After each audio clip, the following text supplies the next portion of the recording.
Let us start 10th lesson Kathmandu from here before you read. Do you like traveling? The writer Vikram Seth enjoys it very much. क्या आपको travelling करना, घूमना कहीं पर पसंद है? विक्रम सेठ जो यहाँ का राइटर है इस लेसन का, उन्हें बड़ा आनंद आता है ट्रैवलिंग करने में, घूमने में. इन हिज बुक, अपनी किताब हेवन लेक, उनकी किताब का नाम क्या है बेटा? हेवन लेक है. He describes a long journey from China to India via Tibet and Nepal. उन्होंने अपनी किताब है हेवन लेक में उन्होंने तिब्बत और नेपाल के रास्ते चीन से भारत तक की एक लंबी यात्रा का वर्णन किया है. आप इसके अंदर क्या पढ़ेंगे? जो ऑथर है, ऑथर की जो चीन कहाँ की यात्रा थी बेटा? From China to India and via Tibet and Nepal. Tibet और नेपाल से होकर वो आते हैं और यात्रा चीन से भारत की थी. Have you heard of place like Ajmer Sharif? ठीक है, मदुरई, सांची स्तूप जो आपने सुना होगा, वाराणसी, सारनाथ और हेलीबेट. और आपने क्या कर्नाटका के अंदर बेटा ये हेलीबेट, ठीक है, ये मंदिरों का एक शहर कहा जाता है कर्नाटका के अंदर. बोला है कि have you heard of place, क्या आपने किन जगहों के नाम सुने? जैसे कौन कौन से बेटा? अजमेर शरीफ है, मदुरई है और सांची है, सांची स्तूप होते हैं, वाराणसी है, सारनाथ है और कौन सा है? हेलीबीड. क्या इन स्थानों की आपने कभी यात्रा की है? Can you name some other places like this, क्या आप इनके जैसे कुछ और शहरों के नाम है वो बता सकते हैं?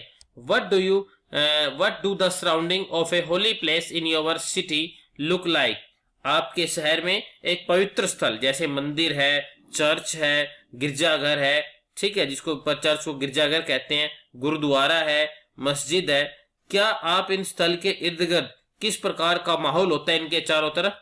क्या आपने ये देखा है, आपने ये नोटिस किया है कि इनके चारों तरफ किस प्रकार का माहौल होता है? Think about it as you read Vikram Seth description of Kathmandu, इसके बारे में आपने सोचना है विक्रम सेठ के द्वारा काठमांडू के वर्णन को पढ़ते हुए. आप सोचिए इसके बारे में कि आपके भी गांव में, आपके भी शहर में, आपके आसपास कोई मंदिर है, कोई मस्जिद है, या जहां पर मेला लगता हो, कोई भी ऐसी जगह हो, धार्मिक स्थल हो जहां पर आप जाते हैं, जो भी आप धर्म को मानते हैं, आपने वहां पर अगर देखा है कि किस प्रकार का माहौल होता है, वो माहौल, वो एनवायरमेंट आपने सोचना है इसको पढ़ते हुए. I get a cheap room in the centre of town and sleep for hours, मैं शहर के बीच में एक सस्ता सा कमरा किराए पर लेता हूं और घंटों तक सोता हूं. The next morning with Mr. Shah's son and nephew, I visit the two temples in Kathmandu that are most scared of Hindus and Buddhists. अगली सुबह मैं श्रीमान शाह के बेटे और भतीजे के साथ काठमांडू के दो मंदिरों को देखने जाता हूं जो हिंदुओं और बुद्धों के लिए बहुत पवित्र है. मतलब ये जो लोग हैं इनको बड़ा पवित्र मानते हैं. At Pashupatinath, outside which a sign proclaims entrance for the Hindu only, there is an atmosphere of febrile confusion. और पशुपतिनाथ है जिसके बाहर लगा बोर्ड है, घोषणा करता है, आपको ये चेतावनी देता है, प्रवेश केवल हिंदुओं के लिए. आपको एक बात बता दूं मैं आपके नॉलेज में इजाफा करने के लिए, इंक्रीमेंट करने के लिए, कि ये जो पशुपतिनाथ का मंदिर है बेटा, that is only and only entrance for the Hindus only, मतलब हिंदूज पीपल, हिंदू लोगों के लिए ही केवल इसके द्वार खुले हैं. ये मात्र एक मंदिर है जहां पर केवल और केवल हिंदू ही इसके अंदर प्रवेश कर सकते हैं.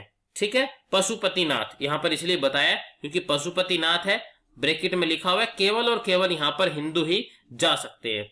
At Pashupatinath there is an atmosphere, और बताया कि पशुपतिनाथ के आसपास एक तिरु अव्यवस्था का माहौल है.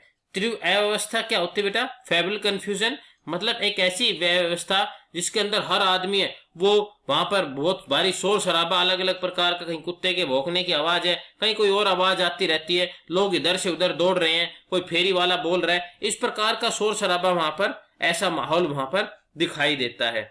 Priest, workers, devotees, tourists, cows, monkey, pigeons and dog roam through the grounds, पुजारी, फेरी वाले, भक्त, पर्यटक, गाय, बंदर, कबूतर और कुत्ते मैदान में घूमते हैं. We offer a few flowers, there are so many worshippers that some people trying to get the priest's attention are elbowed aside by others pushing their way to the front. हम कुछ फूल अर्पित करते हैं, हमने कुछ फूल चढ़ाए और वहां इतने वर्शिपर्स मतलब होते हैं भक्त, वहां पर इतने भक्त थे कि कुछ लोग तो पुजारी जी का ध्यान आकर्षित करना चाहते हैं और दूसरे लोगों को एल्बोड मतलब कोहनियां मारकर दूर धकेल देते हैं, मतलब कोहनियां मारकर वो आगे बढ़ रहे हैं। ए princess of Nepalese royal A princess of the Nepalese royal house appears.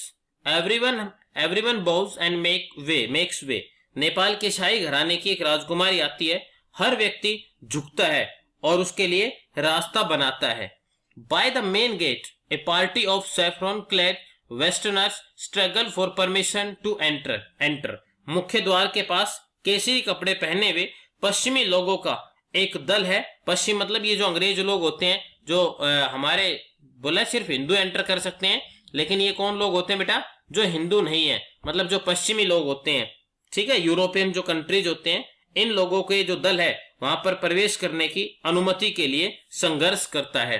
The policeman is not convinced that they are the Hindus, क्योंकि जो पुलिस सिपाही है वो यकीन नहीं होता है उसे कि वे हिंदू है, मतलब भगवा कपड़े पहन कर आए, लेकिन वो क्या कह देता है कि तुम हिंदू नहीं हो। Only Hindus are allowed to enter the temple. ऐसा क्यों हुआ?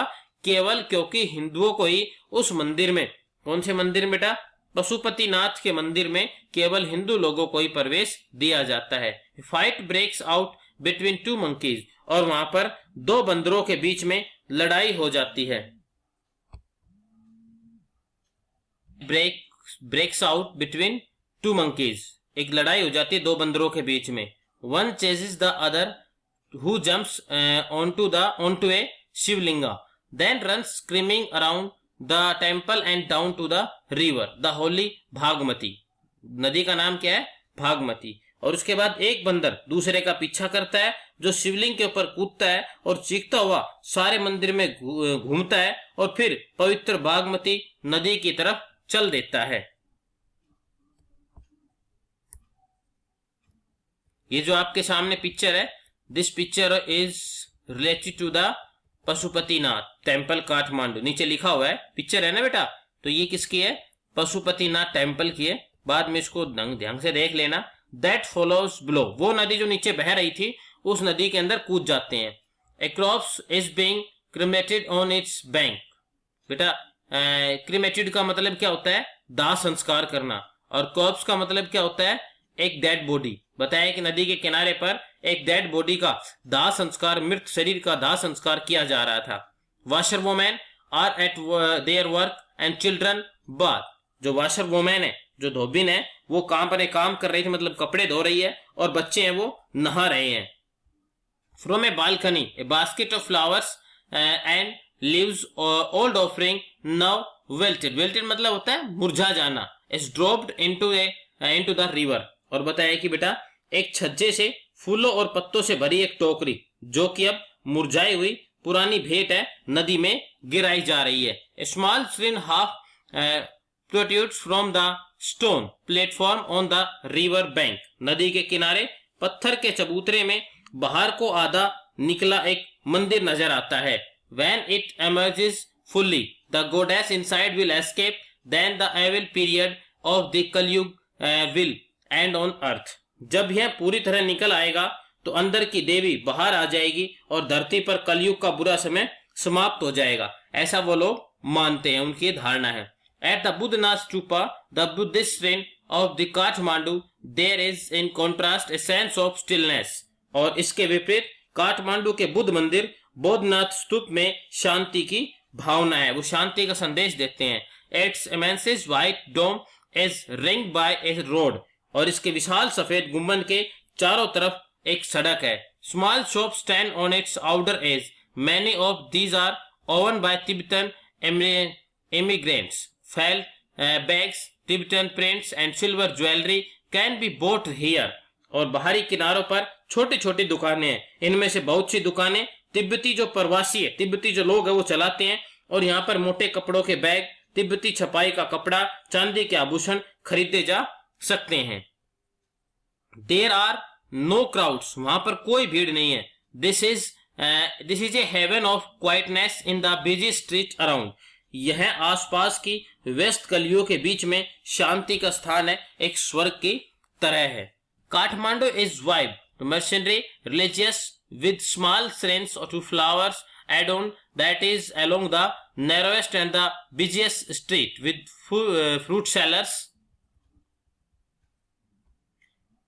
flute seller, hawkers of the postcards, shop selling western cosmetic, film rolls and chocolate, और the copper utensil and Nepalese antiquities। और बताएगा बेटा काठमांडू जीवन भरा हुआ, मतलब वाइड मतलब जीवन से भरा हुआ व्यापारिक धार्मिक स्थान है, जिसकी तंग और व्यस्त जो गलियां है, ठीक है बेटा, तंग और व्यस्त जो गलियां है मतलब जो हमारे पास नैरोस्ट एंड बिजीएस्ट स्ट्रीट है, तो इसका मतलब होता है जिसकी तंग और व्यस्त गलियों में छोटे छोटे मंदिर है जो फूलों से सजे हुए देवी देवताओं को समर्पित है। और इन गलियों के अंदर कौन कौन मिलते हैं? फल विक्रेता, बांसुरी बेचने वाला, पोस्ट कार्डों को बेचने वाला, पश्चिमी सौंदर्य के जो सामान होते हैं, कॉस्मेटिक के सामान वो बेचने वाली दुकानें, फिल्म की रीलें, चॉकलेट बेचने की दुकान, तांबे के बर्तन, नेपाली पुरातत्व जो कालीन सामान होते हैं उनको बेचने की दुकानें हैं। Film song blared out from the radios, car horn sound, bicycle bell ring, stray cows low questioningly at the motorcycle vendor shout out their wares. Wares मतलब होता है अपना सामान। और बताया कि बेटा इसके बाद रेडियो से फिल्मी गाने जोर जोर से बजते हैं, कार के हॉर्न आवाज करते हैं, साइकिलों की घंटियां बजती है, आवारा गाय प्रसन्न करती हुई मोटरसाइकिलों की तरफ रामती है, फेरी वाले चिल्ला चिल्लाकर अपना सामान बेचते हैं। I include my self mindlessly, और मैं बिना मतलब उद्देश्य के अपना मन बनाए हुए मैं उस बाजार का मजा उठा रहा था, मतलब बाजार का लुप्त, बाजार को देखता हुआ चल रहा था मैं, ठीक है, मतलब बाजार है उसे मैं देखता हुआ चल रहा था जो बाजार मेरे सामने था। And buy a bar of marzipan. Marzipan क्या होता है बेटा? बादाम से बनी हुई एक मिठाई होती है। A corn on the top, cob roasted in a charcoal brazier. Brazier का मतलब होता है अंगीठी। On the pavement, rub with salt, chili powder and lemon. A couple of love story, comic and even a Reader's Digest। और बताया कि मैं वहां से कुछ मिठाइयाँ खरीदता हूँ, कोयले की अंगीठी पर भुना हुआ और नमक मिर्च और नींबू लगा हुआ मक्के का भुट्टा खरीदता हूँ, प्रेम कथा वाले 2 कॉमिक्स खरीदता हूँ, और रीडर्स डाइजेस्ट एक पत्रिका है, उसका नाम, पत्रिका का नाम है बेटा, वो भी मैं वहां से खरीद लेता हूँ। All this I wash down with Coca Cola and nesting orange drink and feel much the better for it। और ये सब कुछ कोका कोला एक अजीब गंध वाली संतरी पेय पदार्थ के साथ मैं नीचे करता हूँ, मतलब इसके साथ मैं ये पी लेता हूँ और मुझे काफी आराम महसूस होता है।